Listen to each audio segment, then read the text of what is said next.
Good evening, everyone. Welcome to tonight's webinar.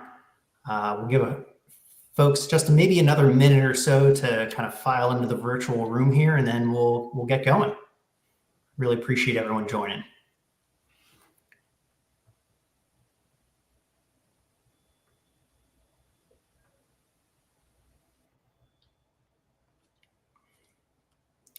All right, so welcome to Selling Smart, key tips for selling your veterinary practice.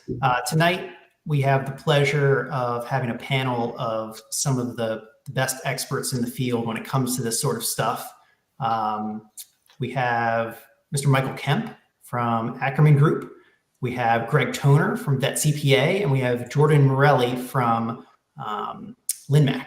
And so we have a bunch of different disciplines here that are going to be able to provide a lot of good perspectives for all of you practice owners as you think about navigating this process that almost everyone goes through at some point in their ownership journey and can be more and more complicated as the days go on. So maybe we could just start going around the table here and give some brief introductions. Mike, do you want to kick us off? Yeah, sure. Thanks for joining us. As Wynn mentioned, I'm Michael Kemp. I'm with the Ackerman Group. We recently expanded into Canada back in May, and I'm leading the Canadian group for veterinary advisory services in Canada. So. Great. Greg? Sure. Thanks, Wynn. I'm Greg. I run an accounting firm called VetCPA, and we focus on the veterinarian industry from startup all the way through to practice sales and post-sale tax planning. Awesome. And Jordan? Thanks, Wynn. Jordan Morelli, Toronto office lead and senior partner at Linmac LLP. You may have seen me. I've worked in the industry for 10 years, do a lot of practice advisory work and also work with the association. So thanks for having me, Wynn and Mike. Wonderful. Well, welcome all of you. We're just going to go through a little bit of quick housekeeping. You can use on the right side of your screen the comment section to ask questions. We'll kind of watch those as we go on. Maybe a few of them will pose to the panelists in line. Otherwise, we'll have some Q&A time at the end. So don't worry if you aren't able to ask your question in the middle of a conversation. We'll try our best to get to it. And after tonight's webinar, you will get an email that'll have a recording of this entire session so that you can watch this again. We do see some comments already about volume. I think that maybe turning up your volume a little bit should help. I had this issue too. So give that a try. And if we're still having some audio issues, we will do our best to remedy that. Just a little quick background on Ackerman Group, who we are, what we do. We're the largest advisor of veterinary practice sales to corporate buyers in the North American profession. We've worked across GP, hybrid, equine, specialty, merge, all that good stuff. We've done over $2 billion in transactions over the lifetime of the company. Well over.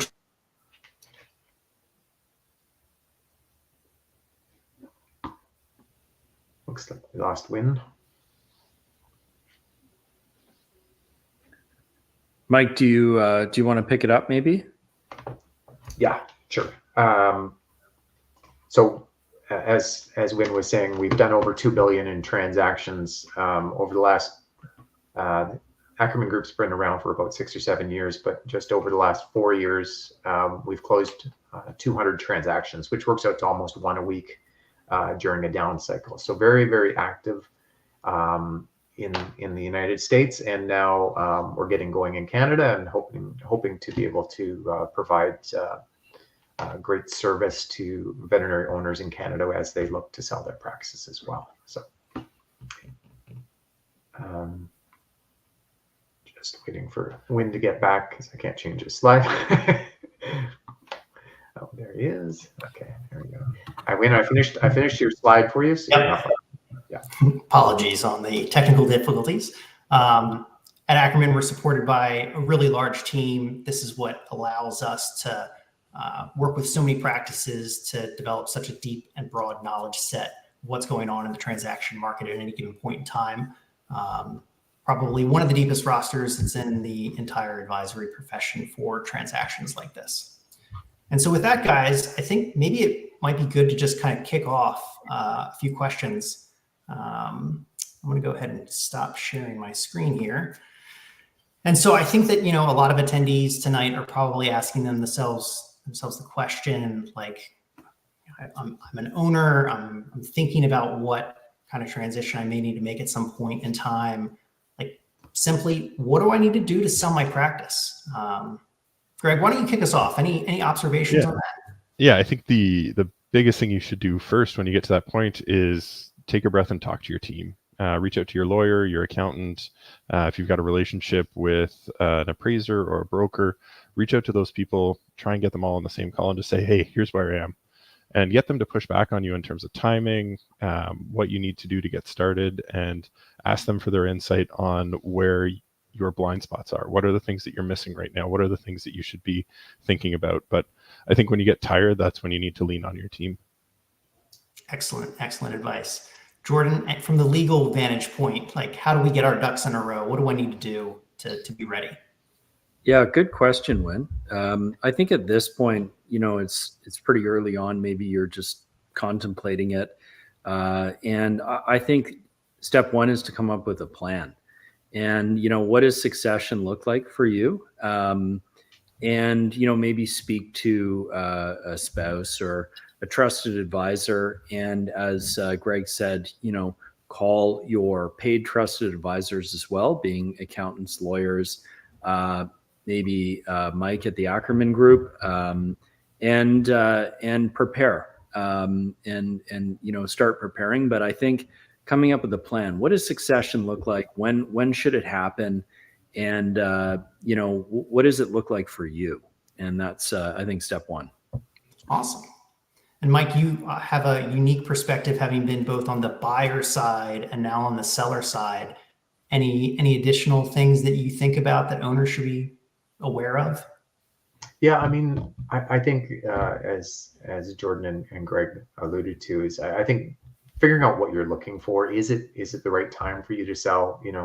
We obviously look at a lot of hospitals everywhere, and key considerations: how much money do you need to retire? Like, how long do you want to continue to work for? Where's your practice located? How big is it? Because all of these factors are going to influence whether you have enough funds for retirement and how much you'll be able to sell your business for. So, we always start off with what we call an eval, or an evaluation, where we basically, at no cost, we don't charge for it. We'll look at the financial statements. We'll get some add backs. We'll try to give you an idea of how much your practice could be worth. And then we'd sit down with you and say, like, is this in line with your expectations? Is this make sense to you? Is it the right time for you? And at that same point in time, if there's some red flags that come up and you're not ready to sell, then we'll point those out and we'll work with you. And you'd work with your accountant and your lawyer as well to make sure that we eliminate those red flags before going to market. So that's kind of where we start. So it sounds like there are a whole lot of personal and professional characteristics that someone needs to kind of take into consideration there. What I heard from all of you was this concept of time. I know that owners are always asking themselves, like, when is the right time to sell their practice? How do you answer that when you're talking to a practice owner? What are some of the considerations that each of you feel like is really important to take into account to know that you're ready? Yeah, thanks, Win. Why don't I start off on this one? I wouldn't time the market. Let's start with that. I wouldn't try doing that. I mean, are we in an up cycle or down cycle? For me, it doesn't matter. What matters is, are you ready? And are you at the sort of agent stage where it's a personal question. Are you ready to consider moving on to the next step? Consider succession. And I think it's a personal question, not so much a market question. You know, there's some folks that I think have been sitting on the sidelines since the market cooled, maybe in, let's call it 2023 or so.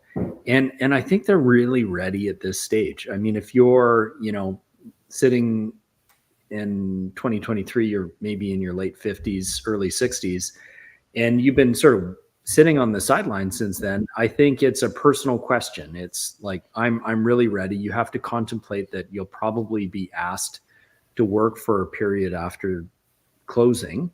And you have to ask yourself, really, is it the right time now? And if it's a personal question based on your personal circumstances, and I think that's the most important point I can make on this particular question is, don't try to time the market. Try to, you know, look within and sort of, you know, take stake of what's really important to you. And if it's time, it's time, and you'll know it. And that's, I think, the most important thing at this stage. For sure. Greg, you obviously work with practice owners even well before they may be thinking about selling. And so you've had a lot of observations of folks and how they grapple with this decision. Anything that you've seen from your experience that you think that tonight's listeners could benefit from? I think Jordan got a lot of the really good points out there around, you know, it's a personal decision. Are you ready to transition? Are you ready for what the next step means? I think there's also a health component there, both your health, your family's health. I've had clients that had to sell their practice because their spouse passed, or I've had clients that sold their practice because a super compelling offer came along. Maybe the right buyer came along at the right time, and you're looking at it. This is a perfect transition plan. I'm going to get everything that I need financially. I've got a great future ahead of me working in this practice because that's what this client wanted. It was probably 20 years before he really needed to sell the practice, but the number was just so compelling and the buyer was perfect. So every person is different. I think you also want to be ready to sell, and you want to have the processes in place. You want to have a strong team. You don't want to be carrying the practice on your shoulders. You want to have a strong associate team backing you up, a great management team, and processes that everyone can rely on. Yeah.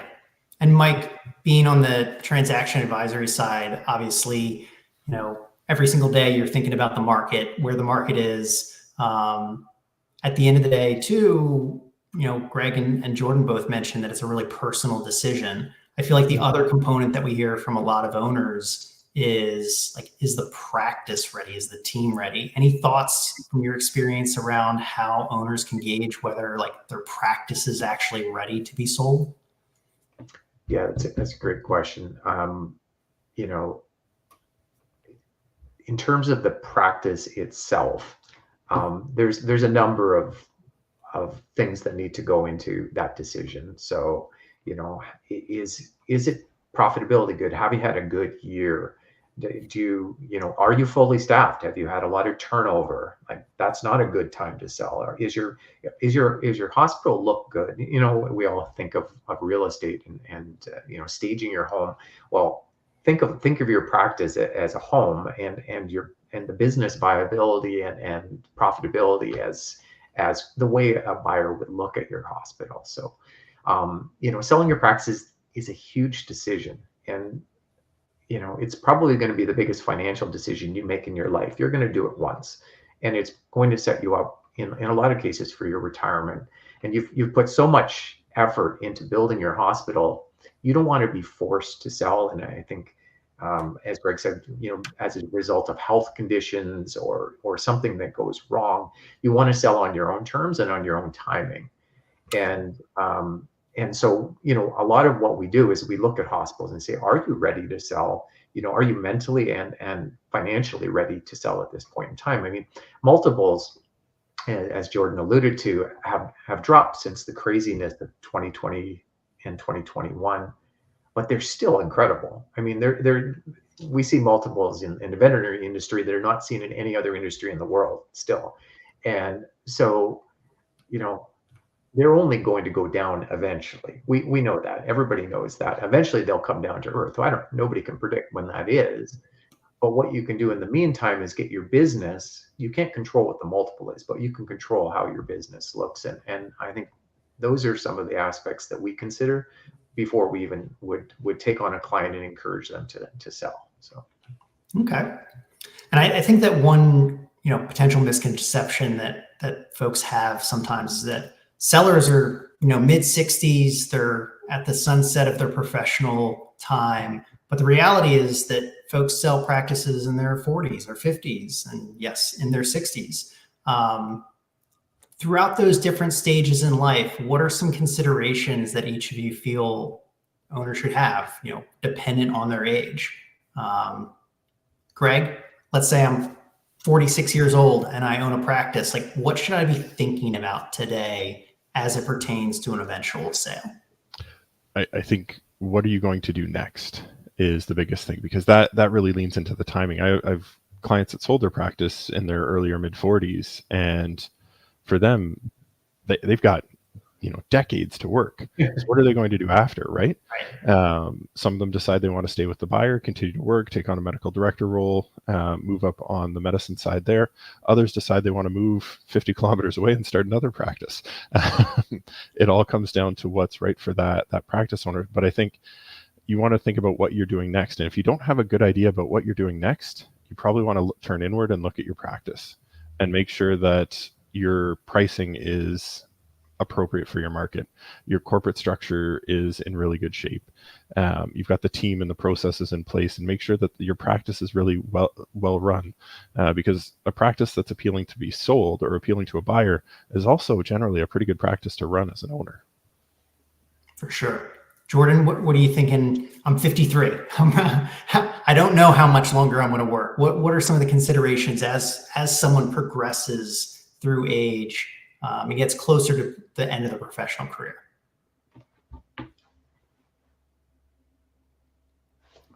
Sorry, it was muted. Good question. One of the things that I picked up doing sort of so many practice transitions in really from 2017, but particularly in 2020, was companies look for sort of 5 or 6 sort of common things that if you step back, and I've actually had clients do this, the most powerful thing, one of the most powerful things that this group has is the knowledge of what those companies are looking for in order to transition. And I've actually had clients sort of say, come to me and, speaking with Mike and with Greg, and we've come up with sort of a list, so to speak. It's not, it's ever evolving, but it's a few things that you can start thinking about that, and the earlier the better, to really dial your practice in and really make it as attractive as possible. And, 53, 48 is a great stage to do that. And what are those things? Like, what are the examples of those things? Well, I've actually had clients come to me and we sort of chatted about this, because this is a big transition process. And as a trusted advisor, I take off my legal hat and I put on my business hat and sort of, walk them through this. But it's things like, think about students, for example, and think about veterinary students and maybe, bringing them into the practice, training them.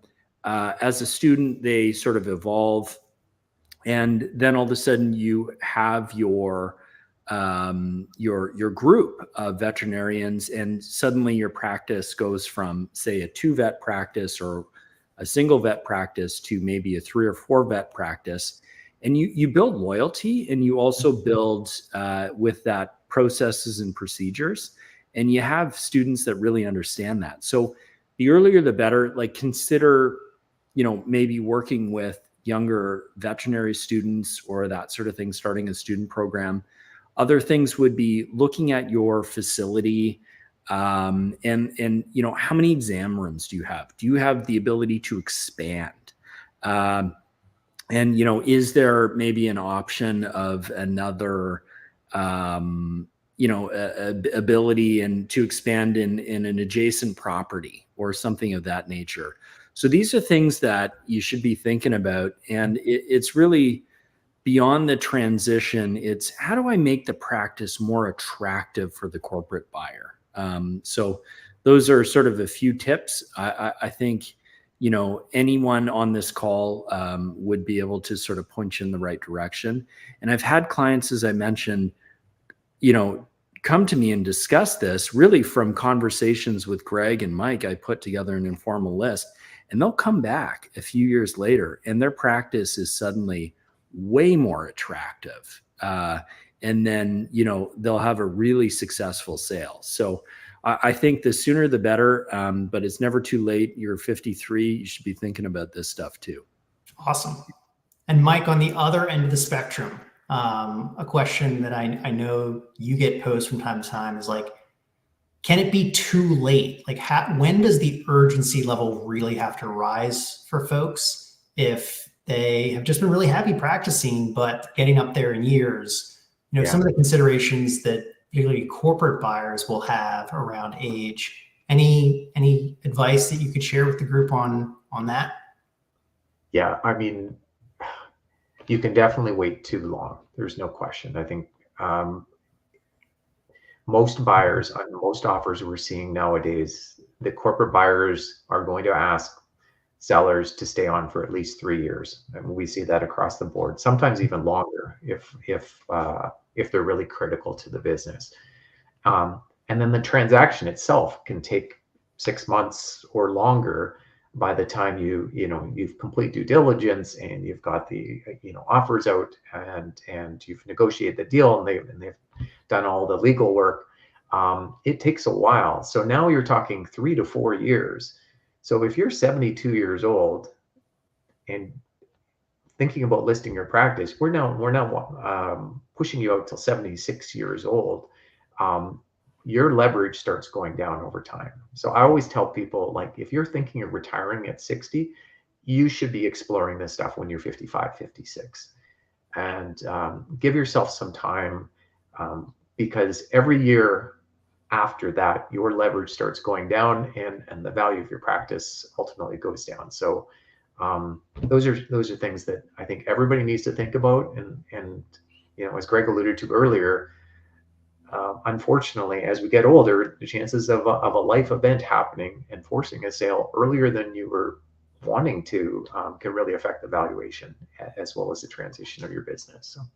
So if I'm doing my math right, 3 to 4 years means that folks on the call tonight, if they were to start a sale process right now, would probably have to work into 2028, which seemed like a really long way away, but I guess it's approaching rapidly. Yeah. Just to jump in there, that's a really, really good point. And that comes up a lot and nobody talks about it. The one thing that I've seen is folks that are, sort of wanting to sort of ride off into the sunset. It really, if that's the key consideration, I'll see them take offers that are not as attractive because of that one consideration of I'm tired and I've lost the passion for this.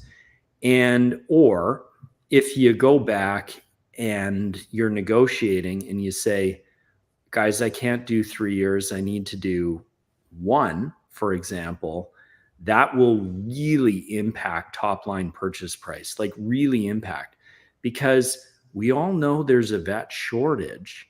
And these companies are looking at risk. And if you're sort of, riding off into the sunset after a year, they're going to price that into the equation. Mike, is that the case? Yeah, that's absolutely the case.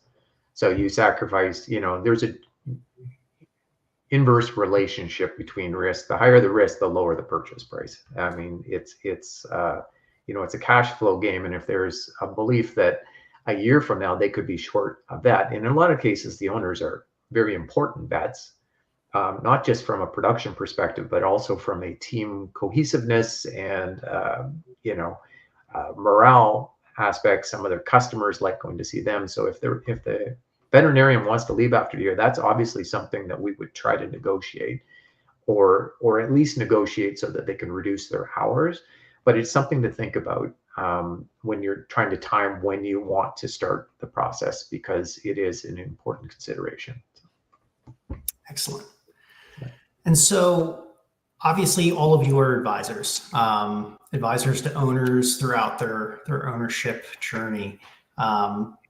Any commentary that you could provide on how and like what role advisors can actually play specifically in a practice sale? Greg, for someone in your seat, what is the consideration that an owner goes through to think like, oh, I need Greg on my team during this process? So I always think of it like you want someone to help you see around the corner. What are the issues that you can't even see yet? What are the things coming around the corner that you're not aware of because you haven't done this before? And there might be other professionals out there that are great professionals and really experienced in M&A transactions, but not veterinary transactions. So you might be buying a clinic that has $100,000 of dog food that expires in 6 months, sitting in inventory. I only saw that once, but that's the extreme example of you look at stuff and you're like you're going through due diligence. You're like, why is this here? Or why do you have receivables of $25,000 in a vet practice? That doesn't make any sense. You look at the equipment, you look at, the profitability, and you can look at the profitability and the ratios and you're like, why is this practice so skewed? So that helps on the buyer side. On the seller side, like Jordan mentioned before, after you go through enough deals, you figure out what the buyers are looking for specific to the veterinarian industry. And I think that's the most important part, is being able to, not that we're skewing anything, but we're putting the lipstick on. We're making sure that the practice looks as good as possible, that the story is as compelling as possible, and that we're coaching you to not say the wrong things. Because you might say like, yeah, I can't wait to move out of here and start up another practice down the road. Like, no one's going to buy that practice anymore. So there are the things you don't say, and you want to make sure that you're coached and you're aware of what the true goal is and what you're working towards. Awesome. Mike, any thoughts? Yeah, I mean, selling a business is complicated. I mean, I always like use the analogy, like theoretically we could all sell our own houses too, but we don't, because we don't know anything about real estate. And a business is, especially a veterinary business, way more complicated. Deals are way more complicated. We'll sometimes get multiple offers on a hospital, and we have to actually put them in a spreadsheet to compare them, because they come in all sorts of different shapes and sizes, different cash up front, different equity component, different holdbacks, earnouts. Like it's very complicated stuff. And for somebody, I know veterinarians are some of the smartest people around, but they're not finance people, and they're not corporate finance people.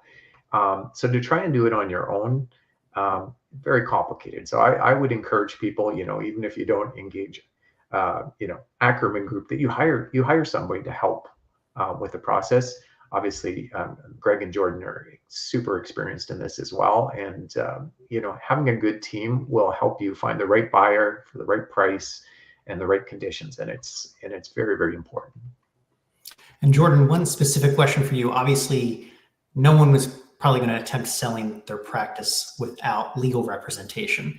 But I know that one, dilemma that folks grapple with is, I have my personal attorney, somebody that's helped me with, personal legal issues. And should I engage with them for this, or should I work with somebody who this is what they do kind of like every day? Someone in your seat, what are some of the considerations that you think owners should really be serious about as they grapple with like that dilemma, that choice when it comes to legal? Yeah, thanks, Wynn. The narrative of my involvement in so many practice sales over the past few years is really, I've worked with Jim, my residential real estate lawyer, for 100 years in small town Ontario, but now I'm sort of selling my business, and I need to sort of look at my team. And I know some, I know some individuals that are pretty average operators of not veterinary businesses, but just their businesses in general. But they have this amazing ability to get the right team around them. And that can really elevate you to achieve the highest and best on the sale of your practice.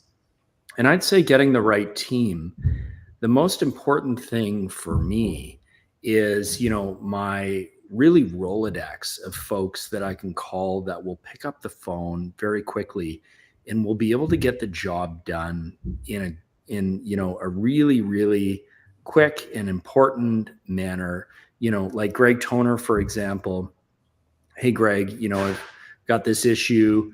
And Greg's looked at 1,000+ veterinary financial statements and knows exactly what this line item should be, or evaluator, or a practice valuator, or someone else, and it's just having that network and the Rolodex is super important. So I often get called in, and honestly, when through these transactions, I'll probably provide 25% legal advice, 25% business advice, and 50% therapy. Like but just walking through the process, because this is selling this thing that you've probably built for 20 years in some cases plus, and it's really difficult. So just having gone through it before, knowing who to call, knowing what to involve, knowing when to negotiate certain things. I mean, I think it was Greg or Mike mentioned, like, don't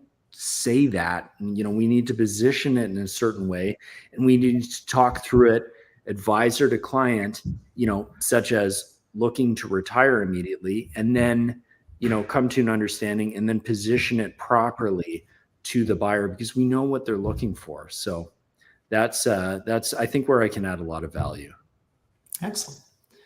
And so now maybe we'll do a little bit of a rapid fire question thing. Maybe for each of you, what's one thing that you really wish that an owner would do, like the must do? What's your top must do before selling a practice? And when should they do it? Is it something that you do, tomorrow, or is it something you do maybe a little closer to sale? What's your top thing? Mike, what's number one for you?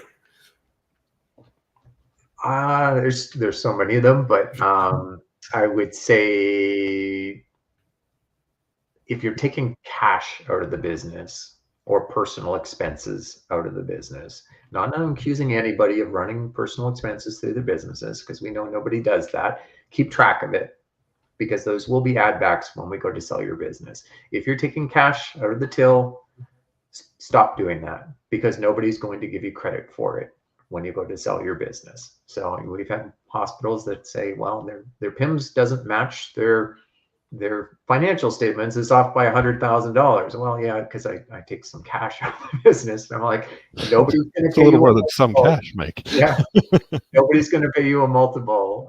That might be an extreme example, but nobody's going to pay you a multiple of that cash that you're taking out of the business. So you leave it in there for a year, and stop doing that, because now we're talking a multiple of that money that you've taken out, not just 1 year's tax savings that you might get. So that would be my one thing. Maybe that's. I know that none of Greg's clients do any of that kind of stuff. But Greg, what's your top tip?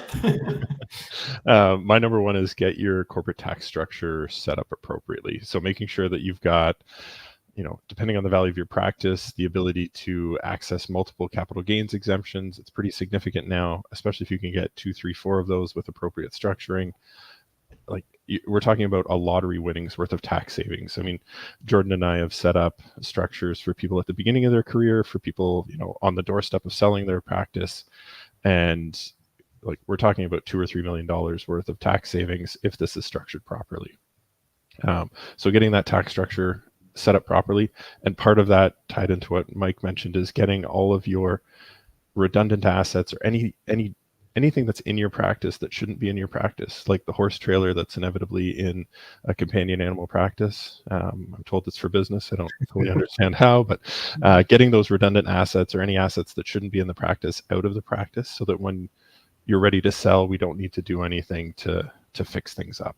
And I think that's really, like I said, it's the way that you can create, multiple millions of dollars worth of tax savings to really amplify whatever value you're able to get out of your practice. All right, Jordan.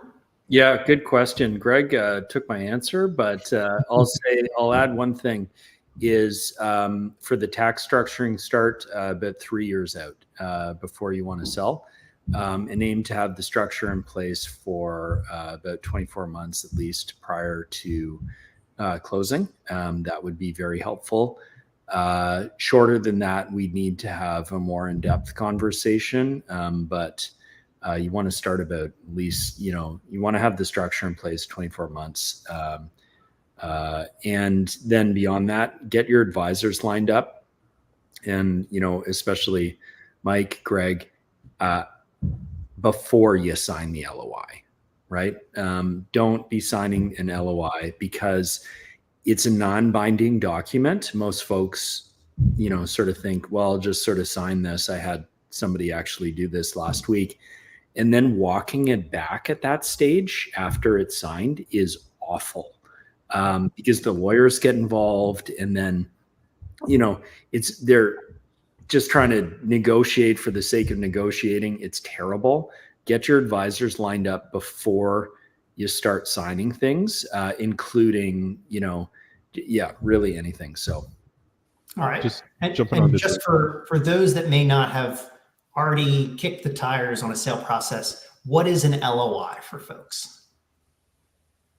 I can hop in on that one. So an LOI, I always think of it as like the engagement ring. It's a high level letter. I mean, Jordan would get involved certainly on the definitive agreements, and in a lot of cases the LOI stands for letter of intent.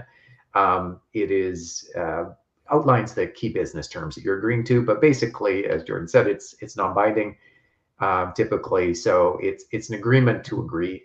So we always describe it as sort of the engagement ring. Now you're going to the next stage where you're doing due diligence, but and deals don't often fall apart after a signed LOI, but they do. And so it is important to get your advisors involved before you sign something. All right.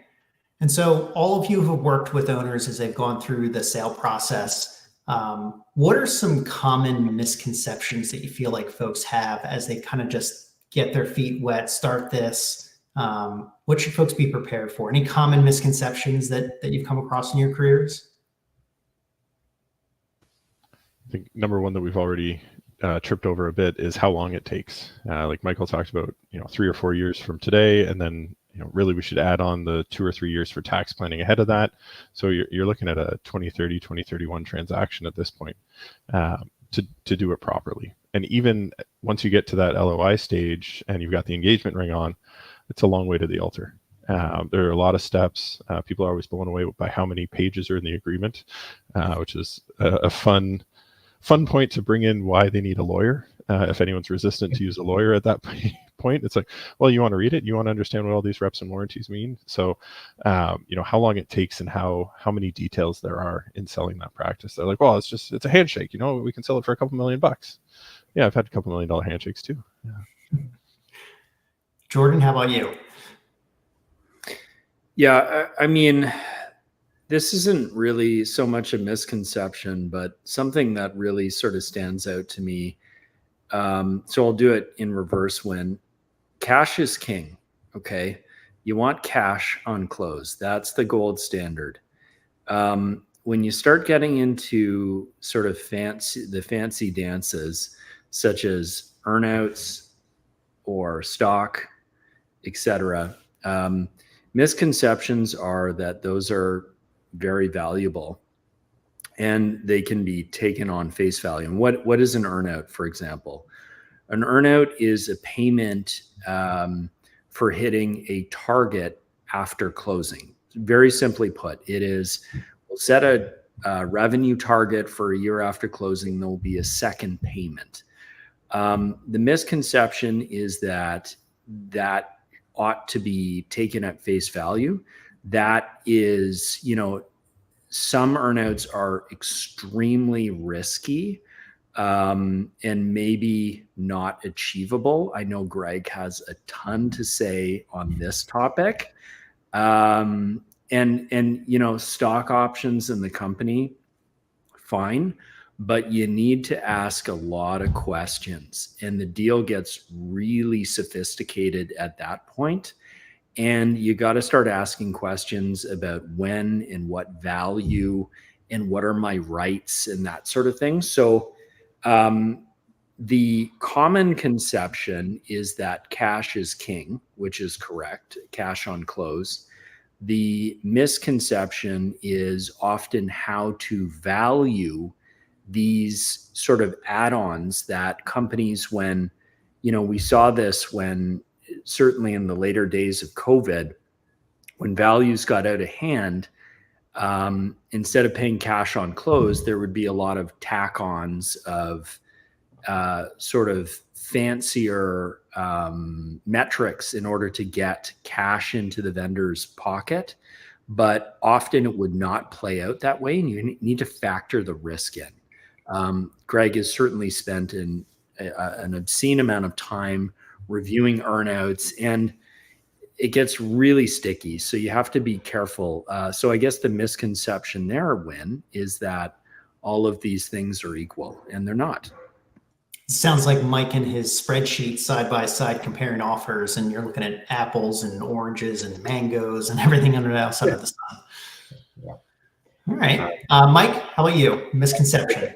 So I had 3 written down, and they hit 2 of them. So I guess my third misconception would be that you can just hand the keys over. You're going to sell your business and hand your keys over. We talked about that, or that you only have to stay 6 months or a year. As we mentioned earlier, it's a buyer's market, and buyers want to protect the assets they're paying for, and they're going to require you to stay for a period of time. That is it. If you want to maximize the value of your sale, you're probably going to commit to staying for 3 years. So I think a lot of sellers don't realize that. I get a lot of people saying, "Oh, well, I only want to stay a year," and that's, as we discussed earlier, I don't think that's not the current reality. So. All right. And just to clarify one thing that Greg brought up with respect to timelines and stuff, Mike, if I wanted to sell my practice today, I'm going to start the process today. How long until I'm putting pen to paper to actually close the transaction? Is this a 2-year thing? Is this a 2-month thing? What's the average sale process timeline look like right now? Yeah, for us, it's about, by the time we gather your information, we put a marketing document together, we create a data room, we solicit offers that take, we usually give people 4 to 6 weeks to submit offers. We review the offers with the sellers. They interview the buyers, all of that stuff. And that's even before LOI. So then once the LOI is signed, we're looking at somewhere between likely 6 and 7 months if things go smoothly to close a transaction. All right. And so we're getting close to 45-minute mark, and I know I want to open it up for questions. So we'll ask one more for the panel here. We could probably devote an entire webinar to potential red flags in a transaction. But when you're thinking about things that buyers get really nervous about, those sorts of red flags, what can owners do to identify those and mitigate against some of that before they get too deep into a process? What are the roadblocks you want owners to avoid by being prepared when it comes to things buyers get skittish over?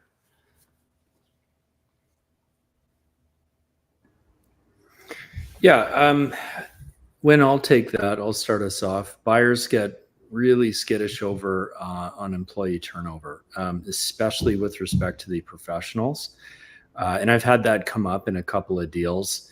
And employment law in the province of Ontario is drafted almost entirely in favor of the employee. We've got really, really strong legislation and, sort of bodies that deal with this, like the Human Rights Tribunal, et cetera. So, you hand these folks, a lot of buyers will hand your vets a new agreement, and the rubber really hits the road because you can't control that. And I think, one way to mitigate that is to either negotiate, or I've even had clients sort of out of pocket. They're sort of, maybe there's a long-standing vet and they've worked for the practice for a long time. They may, share in some of the pre-closing proceeds that are in the business, maybe a signing bonus. Maybe that's negotiated as part of the deal. But the red flag is the employment part, because you can't control whether somebody signs a new agreement or not. And that's often the case, even though in a share sale, technically the person's acquiring the shares and not the assets. It's just, part of these transactions is they want new agreements often, not always, but it gets really hairy and it has to be managed really, really carefully. All right. Greg, what should I avoid? I think it's like a good story. You want all the data points to line up. You want data congruency. You want everything to line up with the story that you're telling. So Michael's comment earlier about the $100,000 of cash that walks out of the till every year. That's where you start to get, data that runs against itself. You've got employees that you say are happy, but then you've maybe got high turnover. Like Jordan said, you've got contracts all over the place. Maybe people have no employment contracts at all. Working with Michael or Ackerman Group, they're going to tighten those things up before they get out the door to a buyer. But as you get into due diligence, your bookkeeping, like, oh, what are these payments for, why is your boat running through your company? How many trucks do you really need in a small animal practice? All of those things start to just add layers, and it makes the data fuzzier and makes it so that you can't trust the data as much. So as your story starts to get a little bit more jumbled and back and forth, it's like lying to your parents when you're a kid. Things start to spiral out of control pretty quickly. So having all of your paperwork in order, all of your data in order, and tied to Jordan's timing around tax planning, you want to start cleaning up that information 2 or 3 years out, so that when the buyer asks for 2 or 3 years worth of data, it's all there and it's all very clean. Excellent. Mike, you used to be a buyer. Give us a peek behind the curtain. What are the red flags that owners don't necessarily always have at the forefront of their minds? Yeah, I mean, there's a number of things that, would worry buyers. So owner production. So you've got an owner who is producing, and when I say production, that's, their personal services that make up 60% of the total production of the practice. That's a huge red flag for buyers. If you've got an owner that's producing $2 million a year, from the buyer's perspective, they're saying, well, I'm going to need to hire 4 vets when he retires, which he says he's going to in 3 years. I'm going to need 4 vets to replace that. So that's a red flag. Too few exam rooms is another one. Most of the buyers are looking for at least 3 exam rooms. So if you've only got 2 exam rooms, we'd work with you and say, okay, you don't have to put another exam room in, but do the thinking for the buyer and show them how you could add another exam room or how you could expand the building, because there's only so far you can grow with only 2 exam rooms. What else did I think? Staff wages. So we do a lot of metrics around, we'll look at a hospital, we'll look at, wages as a percentage of total revenue, whether it's lay staff or it's vet staff. And, are those ratios appropriate? Are they within a certain range? Is your cost of goods sold within a certain range? Is it too high or is it too low? If it's too high, they might say, okay, well, what's going on? Is it because you have a lot of food sales? If it's too low, are you not selling any food? So there's a lot of ratios, and I'm sure Greg, when he works with his clients, is doing something similar. But those are the kind of things that we look at, both from Ackerman's perspective, but as a buyer, those are the things I used to look at it as well. So, all right, awesome. This has been really educational, I think, for a lot of folks. I wanted to devote a little bit of time to kind of Q&A. So if anybody that's watching and listening has any questions that they're curious about, feel free to use the chat on the right of the screen.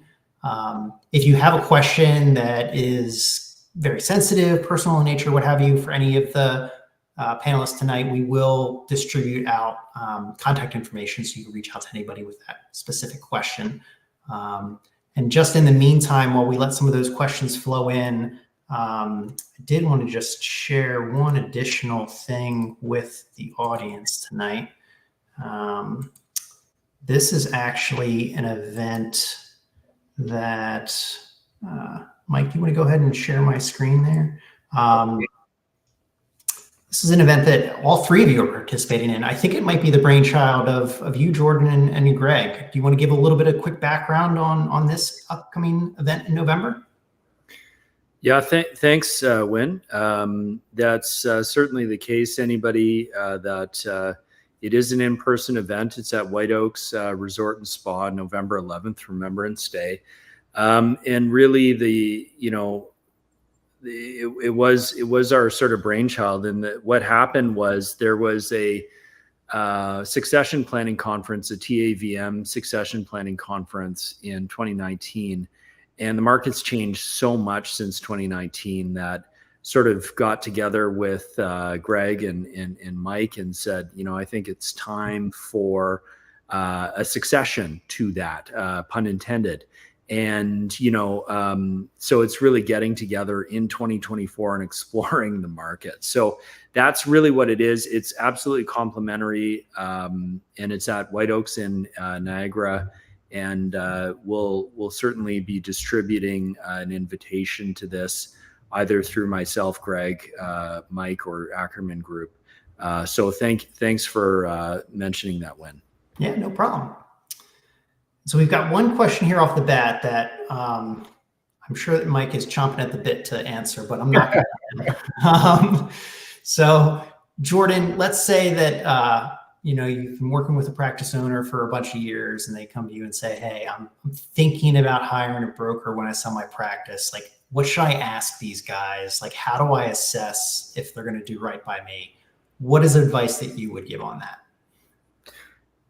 Yeah, for me, it's, a broker is so valuable in so many instances of your life, because you're not in the profession of selling your practice. You're in the profession of veterinary medicine, and you're probably very good at that.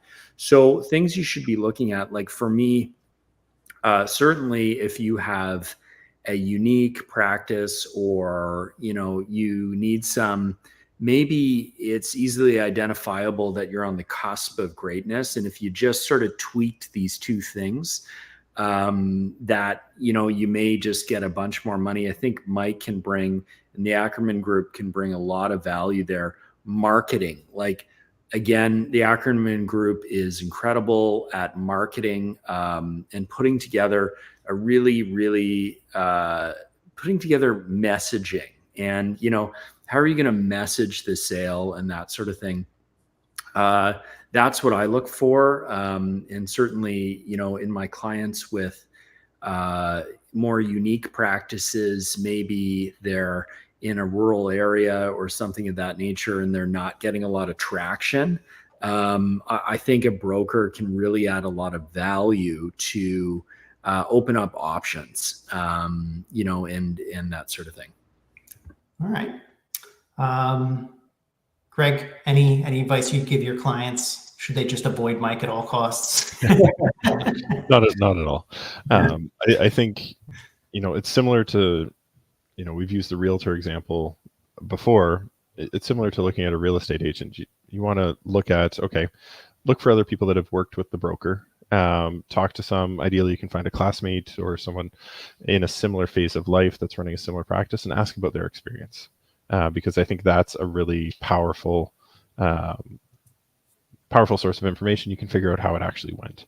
I think the other big factor is, like Jordan touched on, just talk to them about what changes would they make in your practice, how would they market your practice, what approach would they take, and get that initial feel. And you can get a pretty good understanding pretty quickly whether they truly understand veterinary medicine or if they're just out there selling clinics. All right. Mike, we had a question specifically about the fee structure for Ackerman Group's services, but maybe more broadly in general, so it's not self-serving. How do brokers get paid?